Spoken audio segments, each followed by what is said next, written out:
화가가 그림을 그릴 때에 밑그림을 그리지요. 스케치라고 말합니다. 밑그림 그리는 그 모습을 볼 때에는 도대체 이게 어떤 그림이 될까라는 의구심을 가지지만은 화가가 점점 밑그림에다가 덧칠을 하고 색을 입혀가면서 완성해낸 그림을 볼 때에 이 그림이었구나 라는 생각을 나중에 하게 됩니다. 우리 인생도 마찬가지입니다. 하나님의 치밀한 계획 속에서 밑그림을 가지고 나를 향한 계획을 가지고 계시라고 말씀합니다. 그리고 우리 인생을 개개인으로 삶의 순간순간들을 바라보면은 참 힘들고 어려운 일이 어찌 많은지요. 우리 권사님들이 특송했던 것처럼 이 세상에 근심된 일이 많고 참 많아요. 힘든 일 많아요. 어려운 일 많아요. 죽을 일을 쌓여가고 있는 모습을 바라보면서 어떻게 해야 되나 하는 고민도 하게 됩니다. 그런데 여러분, 하나님께서는 분명히 나를 향한, 우리를 향한 밑그림을 가지고 그 그림을 완성시켜 나가실 줄로 믿습니다. 하나님의 사람을 만드신 목적이 뭘까요? 이사야 43장 7절에는 이렇게 말씀합니다. 내 이름으로 불려지는 모든 자 곧 내가 내 영광을 위하여 창조한 자를 오게 하라. 내가 그를 지었고 만들었느니라 라고 말씀하고 있습니다. 하나님이 만드신 목적이 계속해서 43장 21절에 이렇게 말씀하고 있습니다. 이 백성은 내가 나를 위하여 지었나니 나의 영광을, 나를 찬송하게 하려 하심이라. 할렐루야. 이것이 하나님의 계획이라는 것입니다. 하나님이 우리 인간을 만드실 때에 각자 한 사람 한 사람을 만드실 때는 분명한 목적과 계획 가운데서 우리를 만드신 줄로 믿습니다. 그러면은 하나님께 영광 돌리는 삶이 뭘까요? 어떻게 하면 우리가 하나님께 영광을 돌릴까요? 여러분, 간단합니다. 우리가 하나님 앞에 믿음으로 잘 사는 것이, 행복하게 사는 것이, 감사하게 사는 것이, 건강하게 사는 것이, 이것이 하나님께 영광을 돌리는 일인 줄로 믿습니다. 여러분, 하나님의 자녀들이 건강한 삶을 살아가는 것, 이것보다 아버지 하나님께 영광되는 일이 얼마나 더 있겠습니까? 요즘 참 힘들고 어려울 때에 그래도 TV 드라마 가운데 한번 다녀왔습니다. 이거 보면은요, 그래도 웃을 일이 생기고 어려운 위기를 만나도, 힘든 일을 만나도 그 힘든 일들을 하나하나 헤쳐나가는 거 보면은 참 그래도 인생은 살만하구나 라는 생각을 하게 됩니다. 자녀 넷 있는데 모두가 다 한번 다녀왔어요. 결혼했다가 실패하고 다 돌아와서 집에 있으면서 서로 부대끼며 살아가는 삶을 보게 됩니다. 여러분, 아버지 어머니의 소원이 뭡니까? 결혼했으면은, 시집 장가 갔으면은 거기서 행복하게 살아가는 게 이게 부모님의 소원 아니겠습니까? 마찬가지로 하나님, 우리 아버지가 우리에게 원하시는 삶이 뭐예요? 하나님과의 관계 속에서, 바른 관계 속에서 하나님이 이 땅에 보내신 사명을 가지고 주어진 삶 속에서 행복하게 살아가는 것이 하나님께 영광이 되는 줄로 믿습니다. 그래서 우리가 이 땅에서 잘 사는 것이, 건강하게 믿음으로 살아가는 것이 가장 중요한 건 뭐예요? 하나님과의 바른 관계 속에서 그 하나님과 나 사이의 바른 관계가 이어지고 그렇게 건강하게 살아가는 것이, 이것이 하나님께 영광이 되는 줄로 믿습니다.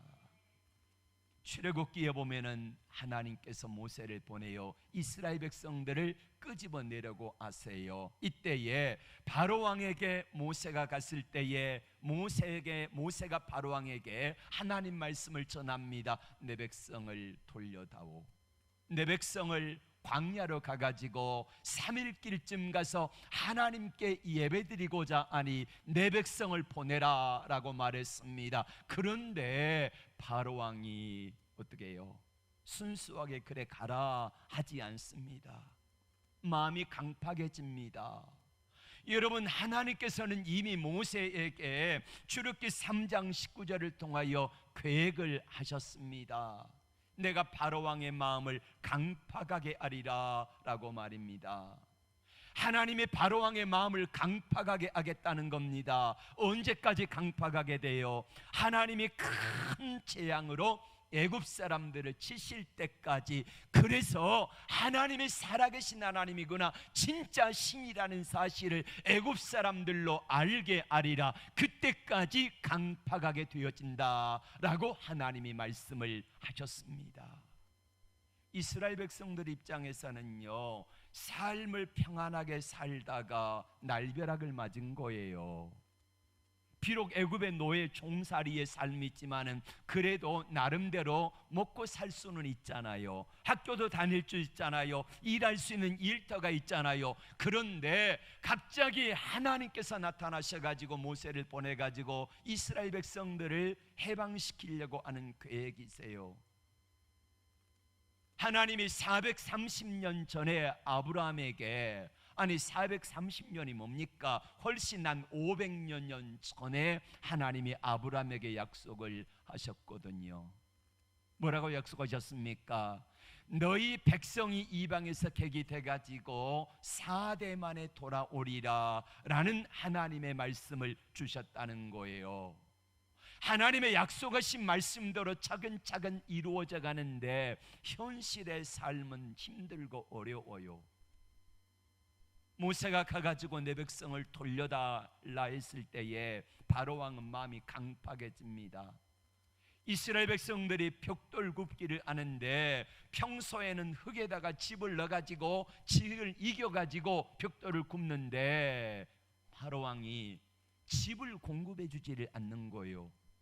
너희가 주워다가 벽돌을 구우라는 거예요. 일이 2배나 가중된 거잖아요. 힘드니까 뭐라고 말합니까? 하나님이 어디 계시냐? 하나님이 살아계시면 우리를 왜 이렇게 괴롭히느냐? 이렇게 이스라엘 백성들이 원망불평하잖아요. 여러분, 하나님의 큰 그림이 무엇입니까? 오늘 설교 제목이 하나님이 그리시는 빅피처. 빅피처는 영어로 큰 그림이거든요. 하나님이 나를 향한 큰 그림, 하나님이 이스라엘 백성들을 향한 큰 그림이 있으신데 그 큰 그림이 무엇일까? 삶의 고난이 더해지고 어려움이 더해지고 힘들어지니까 하나님이 이스라엘 백성들을 향하여 그리신 큰 그림을 보지를 못하는 겁니다.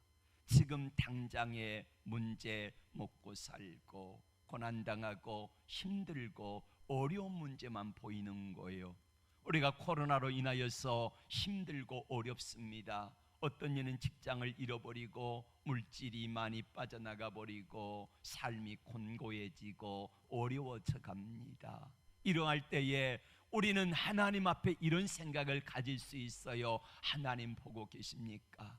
하나님 나 사랑하시기는 한 겁니까? 하나님은 도대체 어디 계십니까? 라는 의문 속에서 이스라엘 백성들처럼 그렇게 질문을 하게 됩니다. 하나님이 실수하실까요? 하나님이 실수하실까요? 아니요, 하나님은 실수하지 아니하십니다. 하나님은 내 인생을 향하여 큰 그림을 그리고 계심을 믿습니다. 하나님이 이렇게 말씀합니다. 예레미야 29장 11절을 같이 볼까요? 여호와의 말씀이니라.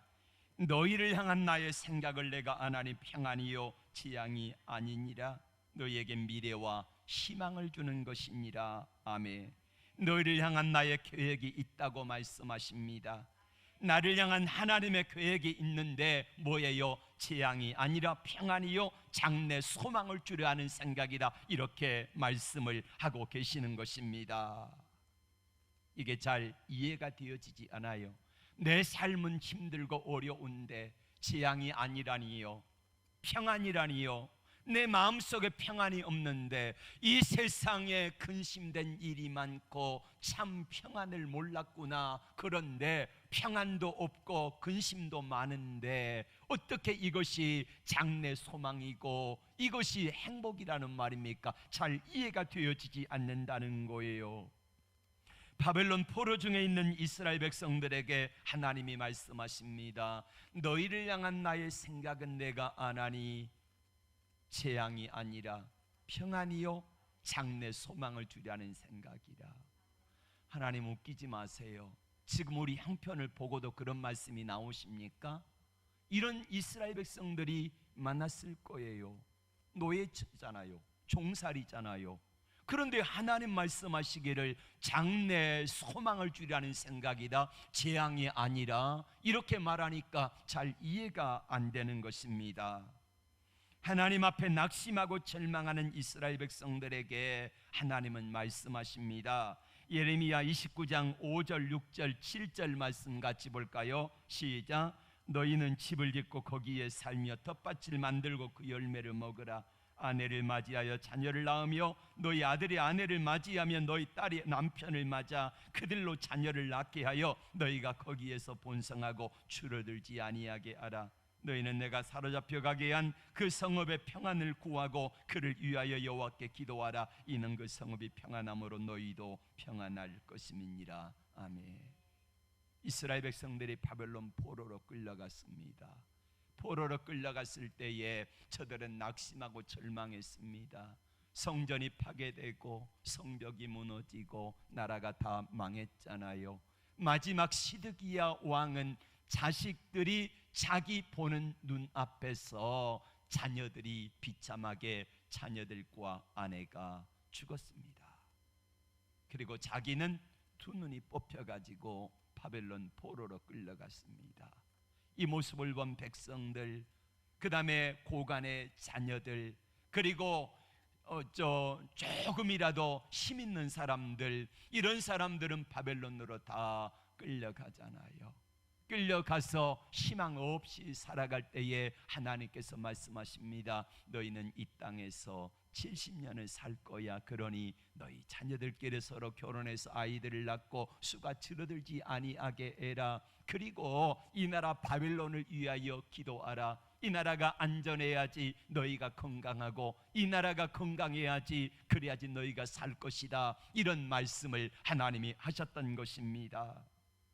자포자기하지 말고 지금 있는 삶에 최선을 다하라는 거예요. 비록 바벨론 포로로 끌려갔지만은 거기에서 있는 삶을 최선을 다해 살고 생육하고 번성하여 이 땅에서 충만하라. 하나님의 말씀이 전해졌습니다. 왜요? 하나님이 그리시는 큰 그림이 있기 때문입니다. 여러분, 하나님이 이스라엘 백성들이 바벨론 포로 생활할 때에 그리시는 큰 그림이 무엇이었습니까? 예레미야 29장 10절 말씀 볼까요? 시작. 여호와께서 이와 같이 말씀하시니 70년이 차면 내가 너희를 돌보고 나의 선한 말을 너희에게 성취하여 너희를 이곳으로 돌아오게 하리라. 아멘. 70년이 차면은 바벨론 포로에서 돌아오게 하시겠다는 거, 이것이 하나님의 계획입니다. 바벨론은 70년은 불순종한 사람들이, 불순종하고 죄악 가운데 있었던 이스라엘 백성들이 정결케 되는 기간이었습니다. 만약에 이스라엘 백성들이 죄악의 상태로 그대로 이스라엘 땅에 있었다면 어떻게 될까요? 하나님과의 관계를 가진 사람들이 다 무너지고 맙니다. 다 무너지고 우상 숭배 가운데 결국에는 망하고 만다는 거예요. 그런데 바벨론 70년이라고 하는 이 생활 속에서 하나님은 그래도 하나님을 믿는 사람, 그래도 하나님 앞에 믿음으로 살려고 발버둥을 치는 사람들, 우상 숭배에서 하나님이 멀어지게 하시고 저들을 멀리 이방 땅에다가 데려다 놓으시면서 그 땅에서 하나님을 바라보고 하나님께 기도하고 하나님께 찬송하고 하나님께 예배하면서 믿음의 사람들을 70년 동안 만드셨다는 거예요. 이것이 하나님의 계획이에요. 여러분, 그렇다고 하면은 하나님께서 이스라엘 백성들에게 5만 명이 끌려갔거든요. 5만 명이 넘는 사람들이 끌려갔는데 그 끌려간 5만 명 가운데서 그들이 이스라엘 백성들뿐만 아니라 수많은 이방 민족들이 끌려왔잖아요. 그래서 아각 사람이라고 하는 아말렉이라고 하는 사람의 하만이라고 하는 사람이 유다 민족들을 진멸하려고 할 때에 하나님께서는 가만히 손 놓고 할 수 없다, 다 죽어라 이러지 않으셨잖아요. 하나님께서는 자기 백성들을 위하여 쉼 없이 일하신 줄로 믿습니다. 하나님이 일하심의 증거가 뭡니까? 하만이 이스라엘 백성들, 유대인들을 다 몰살시키려는 계획을 가지기 이전에 하나님께서는 에스더를 왕으로 만드신 것입니다. 그리고 자기 백성들을 위하여 방패막이가 되어주신 줄로 믿습니다. 뿐만 아니라 이스라엘 백성들이 바벨론 포로로 끌려갈 때에 하나님 앞에 울면서 기도했을 것입니다. 하나님, 정말 하나님은 살아계십니까? 하나님은 바벨론 왕 느부갓네살 왕보다 능력이 없으신 초라한 분입니까? 이런 의문을 가지며 하나님께 기도하며 끌려갔던 사람들 가운데 4사람이 의기투합을 했습니다. 힘을 합쳤습니다. 우리가 하나님을 제대로 믿어보자. 어떤 상황 속에서도 하나님을 신뢰해보자. 그리고는 하나님 앞에 첫 번째 의문, 하나님은 살아계십니까? 두 번째 의문, 하나님은 어디 계십니까? 세 번째 의문, 하나님은 저 바벨론의 느부갓네살 왕보다 능력이 없으신 분입니까? 라는 의문을 가지고 우리가 그 하나님을 시험해보자 했습니다. 그래서 다니엘과 세 친구들이 의기투합을 하고 하나님 앞에 작정하며 기도하기 시작합니다. 그 결과는 무엇입니까? 하나님은 과연 살아계십니다. 이 고백을 바벨론의 최고의 왕이었던 느부갓네살 왕이 고백하지요. 하나님이 어디 계십니까? 라는 의문 가운데서 이스라엘 백성들이 바벨론 포로 생활 가운데 함께 하셨고, 하나님의 역사와 능력은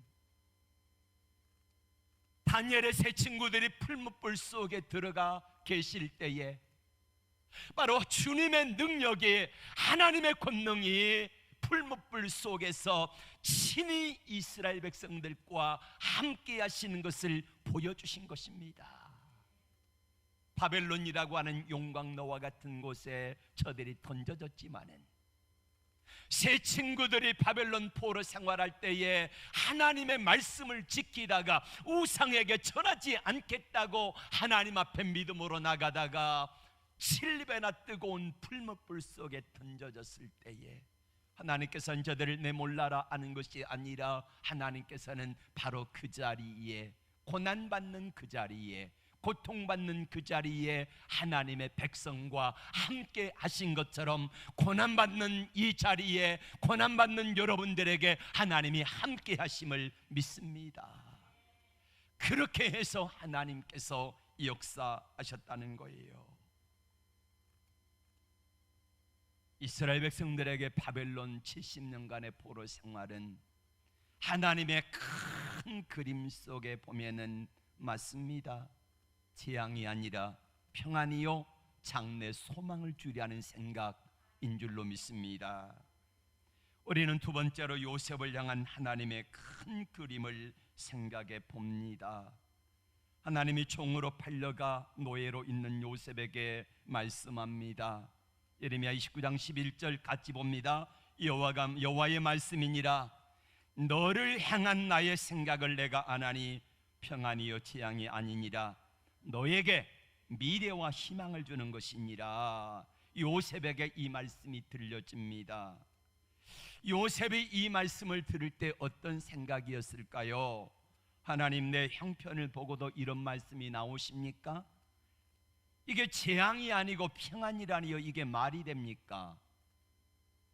형들에게 노예로 종으로 팔려서 겨우 종살이 하는데 이것이 재앙이 아니라니요, 이게 말이나 되는 말씀을 하세요.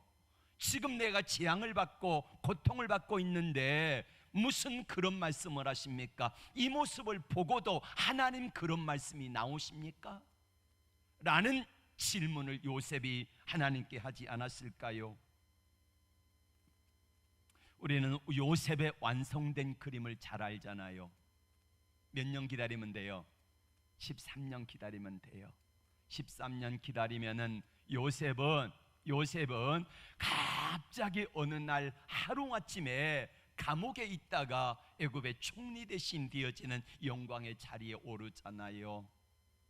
그래서 우리가 요셉이 하나님 앞에 노예로, 종으로, 감옥에서 억울하게 누명 쓰고 그렇게 낙심하고 절망하며 하나님을 향하여 하나님 이 모습 보고도 평안이라니요, 이 모습 보고도 장래 소망을 주려는 생각이라니요, 말이 되는 소리를 하세요. 그런 요셉에게 이렇게 말해주고 싶지요. 야 요셉아, 13년만 기다려라.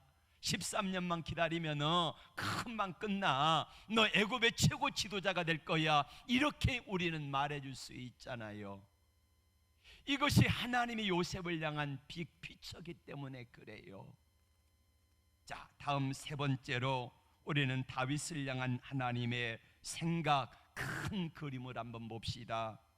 다윗이 장인 사울 왕에게 10년 동안 쫓겨 도망 다녔습니다. 그가 20살 때거든요. 근데 그는 이렇게 고백합니다. 사무엘상 20장 3절에 나와 사망 사이는 한 걸음뿐이다. 죽음이 경각간에 달렸다는 거예요.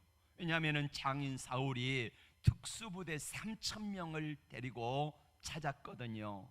나라가 길게 저기 예루살렘에서 여리고 그 다음에 저기 가사까지 하면은 길어야 100km 조금 넘어요.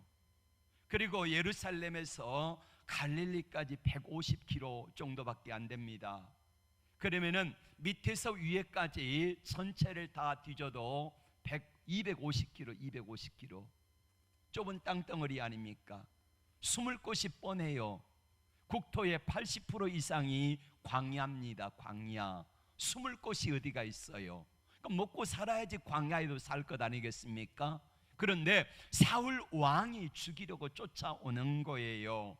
그때에 하나님이 다윗에게 이렇게 말씀합니다. 예레미야 29장 11절 다 같이 시작.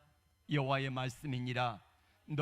너를 향한 나의 생각을 내가 아나니 평안이요 재앙이 아니니라. 너에게. 이때 다윗이 하나님께 뭐라고 하고 싶겠습니까? 하나님이 형편을 보고도 그런 말씀이 나오십니까? 하나님 제발 좀 웃기지 마세요. 하나님 내 하루하루 생명이나 좀 안전하게 지켜주세요 라는 말을 하지 않았겠습니까? 그런데 여러분, 우리는 다윗을 향한 하나님의 빅피처를, 완성된 그림을 알잖아요. 다윗이 그로부터 10년 후면은 유다 지파의 왕이 되고 다시 7년을 기다리면은 이스라엘 12지파의 왕이 되어지잖아요. 우리는 알고 있잖아요. 이것이 하나님이 다윗을 향한 빅피처입니다. 그런데 모르니까 다윗이 쫓겨 도망다니면서 20살짜리가 마음이 얼마나 조마조마했을까요? 쫓겨 도망다니며 얼마나 힘들었을까요? 얼마나 아팠을까요? 예. 하나님이 다윗을 향한 큰 그림을, 우리는 완성된 그림을 알고 있기 때문에 우리는 다윗에게 아마 이렇게 말해주고 싶을 거예요. 야 다윗아, 10년만 기다릴래? 10년만 기다려. 조금만 참아. 그러면 너는 왕이 될 거야 라고 말할 수 있을 것입니다. 우리는 남의 그림은 잘 알잖아요. 또 완성된 그림은 결과를 알기 때문에 불안해하지 않습니다. 그런데 조마조마하잖아요. 지금 우리가 코로나로 인하여서 내일 일을 기대할 수 없는 상황 가운데 있습니다. 하나님께 기도하며 말씀을 묵상하는 가운데 그때 다윗이 이런 심정이었을까? 아니 다윗은 더 했겠지요. 요셉이 그런 심정이었을까? 요셉은 마음이 더 힘들고 어려웠겠지요. 우리의 마음이 어떻습니까? 하나님 앞에서 우리의 삶에 하나님이 그리시는 내 인생의 그림이 지금 힘들고 어려워도 하나님은 분명히 나를 향한 큰 그림을 가지고 계실 줄로 믿습니다. 그 그림대로 하나님께서 완성시켜 나갈 것이라는 사실이에요. 그렇다고 하면 하나님이 보세요, 이스라엘 백성들을 향한 생각을 내가 하나님이 평안이요 재앙이 아니다, 장래 너희에게 소망을 주라는 생각이라 말씀하셨고, 종으로 끌려가 있는 요셉에게도 너를 향한 나의 생각은 내가 아나니 재앙이 아니라 평안이요 장래 소망을 주라는 생각이라 말씀하셨고, 13년 후에 하나님의 약속 말씀 그대로, 하나님이 하신 말씀 그대로 이 요셉이 바로 평안이잖아요. 장래 축복이잖아요. 그렇게 그림을 완성해 나가셨지요. 뿐만 아니라 다윗에게도 역시 마찬가지였지요. 하나님이 완성된 그림을 그려 나가셨잖아요. 이것이 하나님의 계획이었다는 것입니다. 사랑하는 여러분, 우리가 이 문제를 그러면 어떻게 풀어나가야 될까요? 어떻게 풀어나가요? 하나님은 지난 주일날 예레미야 29장 12절에서 이렇게 우리에게 말씀하셨습니다. 기도로 문제를 풀라는 거지요. 다 같이 읽겠습니다. 시작. 너희가 내게 부르짖으며 내게 와서 기도하면 내가 너희들의 기도를 들을 것이요 너희가 온 마음으로 나를 구하면 나를 찾을 것이요 나를 만나리라. 아멘.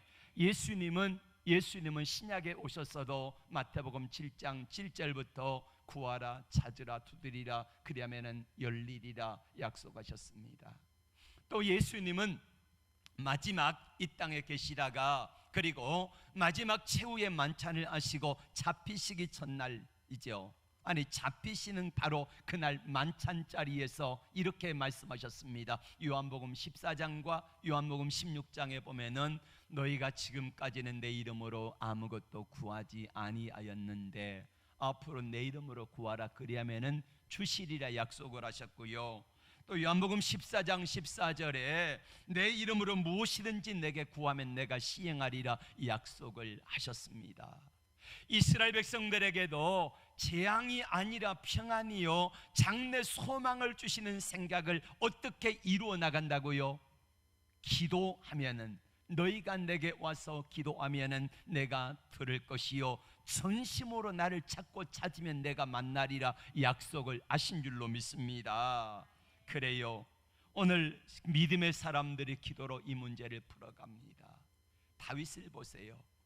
다윗이 쫓겨 도망다닐 때에 시편 5편 3절에서 하나님 앞에 이렇게 기도합니다. 같이 봅니다. 여호와여, 아침에 주께서 나의 소리를 들으시리니 아침에 내가 주께 기도하고 바라리이다. 그랬더니 하나님은 다윗의 머리털 하나 상하지 않게 하셨고, 사울 왕이 3,000명의 정예부대를 데리고 와도요 절대로 다윗을 해하지 못한 줄로 믿습니다.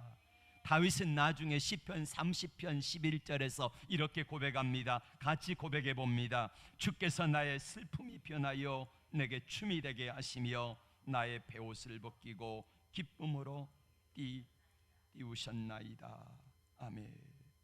슬픔이 변하여 춤이 되고, 베옷을 벗기고 그리고 기쁨으로 옷을 입혔다라고 고백합니다.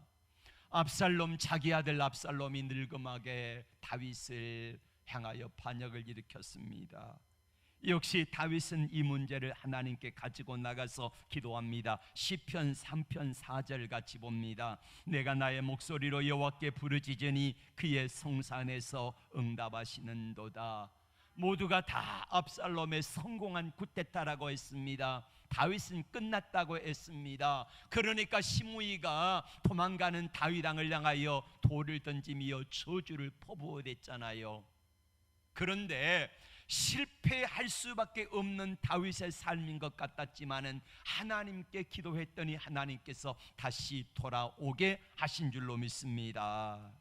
이것은 요셉도 기도로 문제를 풀어갔고 이스라엘 백성들도 기도로 문제를 풀어간 거 마찬가지입니다. 여러분, 다니엘이 지난주 말씀드린 대로 총리의 권세를 가지고 나라가 3번 바뀌었잖아요. 바벨론, 메데바사, 그 다음에 이제 페르시아, 이렇게 바뀌었는데 3번이나 바뀜에도 불구하고 나라 바뀐 곳에서 다 다니엘은 총리 대신을 했던 사람이에요. 권세도 있는 사람이요.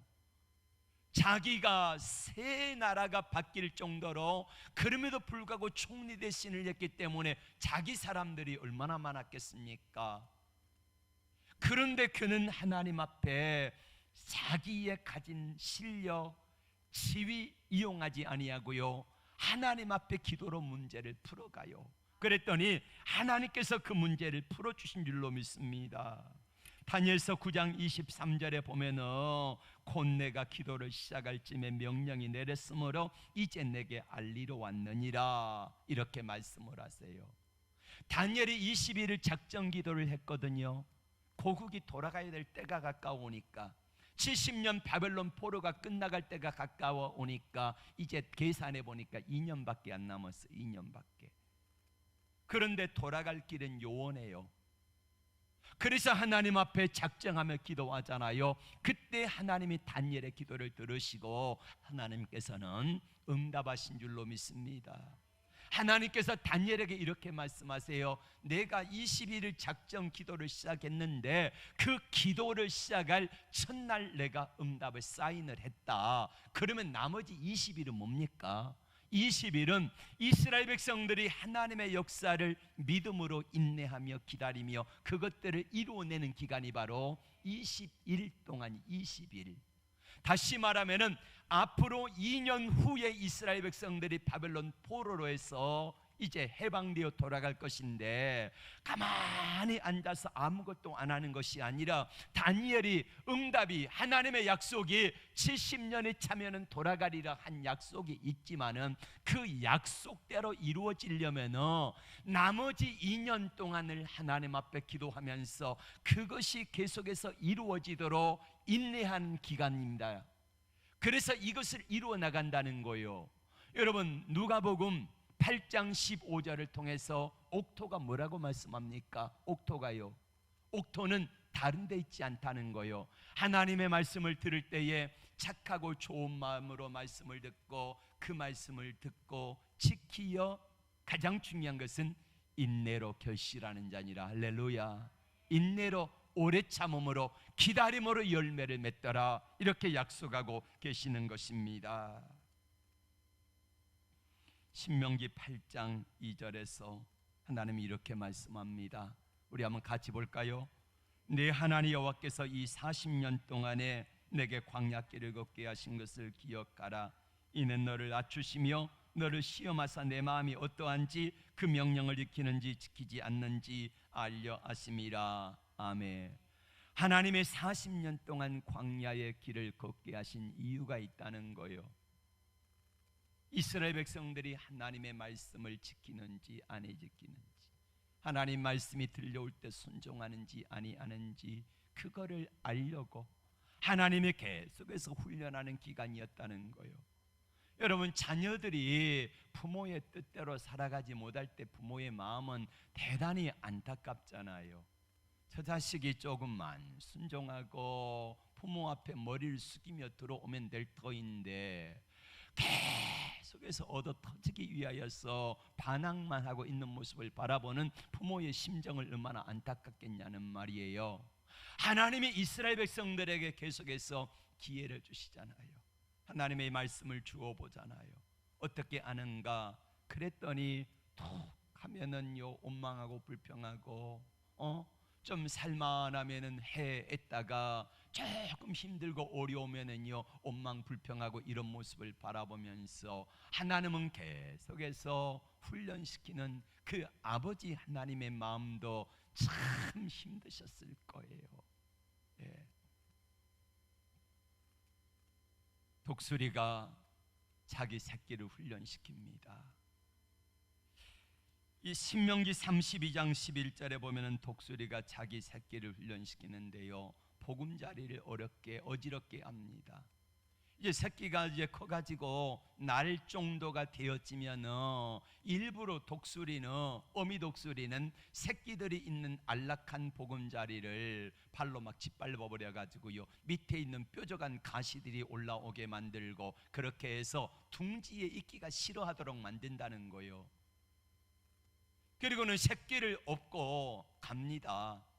가서 높은 데 떨어뜨리면은 새끼가 떨어지면서 날개짓 하다가 힘이 없으니까 떨어지면 받아주고 떨어지면 받아주고, 그렇게 해서 결국에는 날도록 만든다. 이게 하나님이 모세를 통하여서 신명기 마지막 설교하면서 이스라엘 백성들의 40년 광야 여정의 결론이에요. 하나님이 그렇게 하셨다는 것입니다. 하나님은 우리들을 훈련하실 때에 기대하시는 게 있어요. 여러분을 향한 하나님의 빅피처는 무엇일까요?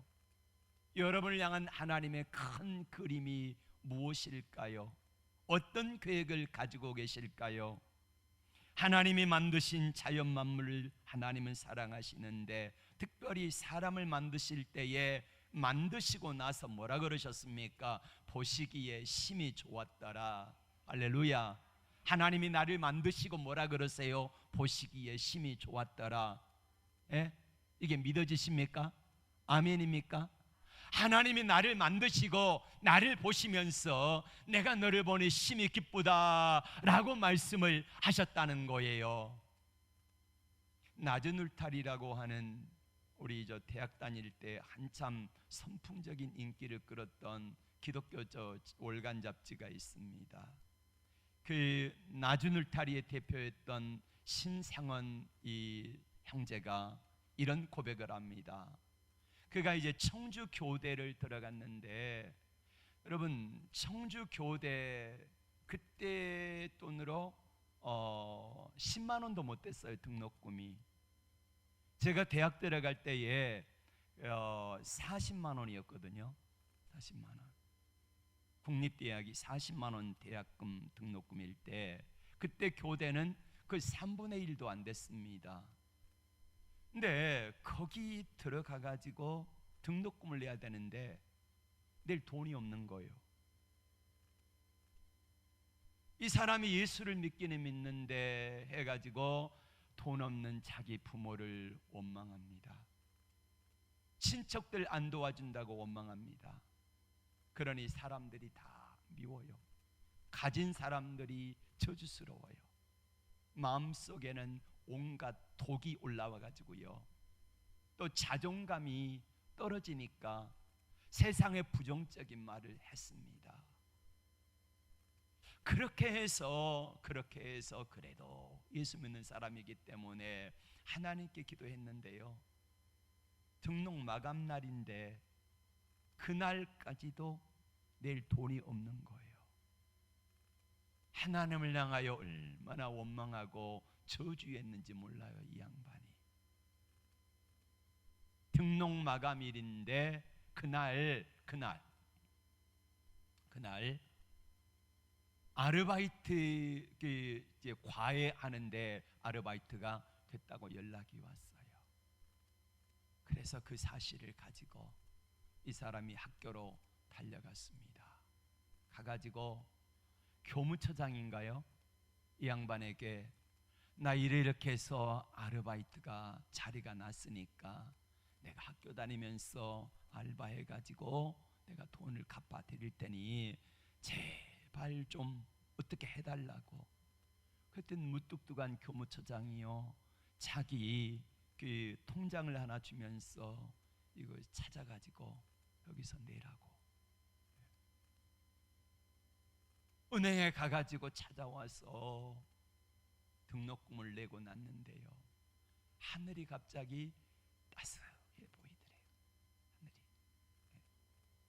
하나님이 그렇게 저주스럽고 원망스러웠던데, 사람들이 그렇게 미웠는데, 등록금을 내고 나니까 하나님이요 환히 자기를 향하여 웃고 계시는 것 같고, 사람들이 다 나를 축복하는 것처럼 그렇게 느껴지더라는 거예요. 언젠가 한번 말씀을 드렸지요. 우리가 인생에 힘들고 어려울 때에 하나님 지금 어디 계세요? 하나님 뭐 하고 계세요? 보고는 계세요? 하는 질문들을 많은 사람들이 하게 됩니다. 주 안에 있는 나에게를 찬송 작사한 미국의 히윗 여사가, 이 사람은 건강하고 행복한 가문에서 태어나가지고 믿음이 좋은 분이었습니다. 그리고 청소년들, 집 나간 불량 청소년들을 선도하는 일을 했는데 어느 날 또 그 일을 하다가 상담하고 있는 젊은 학생이, 남학생이 뛰쳐나가 버리는 거예요. 뛰쳐나가는 뒤를 쫓아나갔는데 나가자마자 억하는 소리와 함께 쓰러졌습니다. 병원에 실려가서 보니까, 깨어나서 보니까 병원이었고, 자기가 그렇게 이 젊은 학생이, 불량 청소년이 그 슬레이트 조각을 가지고 척추를 찔렀는데 이게 척추 신경 하나가 끊어졌는지 어땠는지 7년 동안을요 반신불수로 누워 있습니다. 하반신 마비로. 그럼 말이 7년이지. 좋은 일 하다가, 주의 일 하다가, 그러면 하나님이 살아계시다고 하면은, 히윗 여사의 말대로라면은 하나님이 살아계시다고 하면은 그 나갔을 때에 이 불량 청소년의 마음을 돌이켜 주신다든지, 찔려도 안 아프게 하신다든지, 이렇게 하셔야 되는데 7년 동안을 누워 있는데 성질이 바락바락 나는 거예요. 하나님을 향하여 심술이 나는 거예요. 그런데 그 병원에 흑인 여자 이제 청소부 한 분이 계셨는데, 이분이 매일 청소하면서 찬송가를 부르면서 흥얼흥얼하면서 그렇게 청소를 하는데 너무 행복해 보이는 거예요. 내가 믿는 하나님은 나를 안 도와주셔서 이 지경으로 만들었는데 저 흑인 여자는 뭐가 그리 저 일을 하면서도 즐거운지 찬양하는 모습을 바라보면서 화가 나니까, 하나님을 향하여 막 짜증이 나고 막 화가 나니까 그 흑인 여자를 향하여서 이렇게 말했습니다. 흑인 주제에 찬송은 무슨 찬송이냐고, 가난한 주제에 찬송은 무슨 찬송이냐고, 하나님이 어디 계시냐고. 그러면서 온갖 원망과 저주를 하나님을 향하여 쏟아붓고 싶은데 그거는 차마 못하겠고 그 흑인 여자분에게 쏟아부었습니다. 그러자 그 흑인 여자분이 얼마나 봉적겠어요. 한참 있다가, 하나님은 나를 사랑하세요, 하나님은 나와 함께 하세요, 하나님이 내게 베푸르신 은혜와 사랑을 생각하면은요 나는 날마다 찬송하지 않을 수 없어요 라고 따스한 눈초리로, 마음으로 손을 잡아주면서 그렇게 말하는 거예요. 순간 이 히윗 여사의 온몸에 전율이 일어나는 것처럼 뜨거워집니다. 그리고 하나님을 향하여 7년 동안 누워있으면서 온갖 부정적인 생각, 악한 생각, 원망과 불평을 쏟아냈던 것들을 회개하면서 하나님께 작사한 곡이 바로 주 안에 있는 나에게 딴 근심이 있으랴, 십자가 밑에 나아가 내 짐을 풀었네, 주님을 찬송하면서 할렐루야 할렐루야 찬양하잖아요. 그리고 2절에는 뭐라고 말합니까? 두려움이 변하여 내 기도 되었고 첫날의 안숨 변하여 내 노래 되었네. 내 주는 자비하셔서 늘 함께 계시고 내 궁핍함을 아시고 늘 채워주시네. 내 주와 맺은 언약은 늘 불변하시니 그 나라 가기까지는 늘 보호하시네. 이 찬양이 우리에게 전 세계의 성도들에게 얼마나 큰 힘과 위로가 되는지 모릅니다. 여러분, 하나님은 살아계실까요? 살아계십니다. 하나님은 우리의 모습을 보실까요? 보십니다. 하나님 우리 형편을 아실까요? 아십니다. 그리고 바벨론 포로로 끌려갈 때에 아무것도 뒷짐지고 안 하는 분이 아니라 자기 백성들을 보호하기 위하여서 다니엘을 총리로 세우시고, 민족이 말살될 위기 가운데 있을 때에 에스더를 왕으로 세우시고 보호해 주시고, 하나님께서는 성전을 짓기 위하여서 에스라 느헤미야를 고급 관료로 세우시고, 이렇게 해서 돌아오게 하셔서 위대한 역사를 마침내 이루게 하신 것을 믿습니다. 하나님이 나를 향한 계획, 하나님이 내 인생을 향한 큰 그림, 지금은 이해되어지지 않고, 지금 보여지지 않고, 지금은 온전하지 못하기 때문에 때로는 골짜기 인생을 살아갈 때에 힘듦 때문에, 아픔 때문에, 허덕이며 가야 하는 그 삶의 고달픔 때문에 지금 당장은 우리가 하나님이 내 인생을 향한 큰 그림 계획을 우리가 다 볼 수도 없고 알 수도 없지만은, 그러나 하나님은 분명히 약속을 하셨습니다. 너를 향한 나의 생각을 내가 아나니 재앙이 아니라 평안이요 장래 소망을 주려 하는 생각이다. 아멘.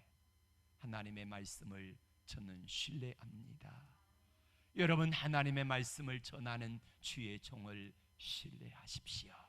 그리고 기도할 때에 하나님의 은혜가 우리와 함께하여 마침내 하나님이 그리시는 큰 그림, 빅피처가 아름답게 완성되어 하나님께 영광이 될 줄로 믿습니다. 기도합니다. 하나님,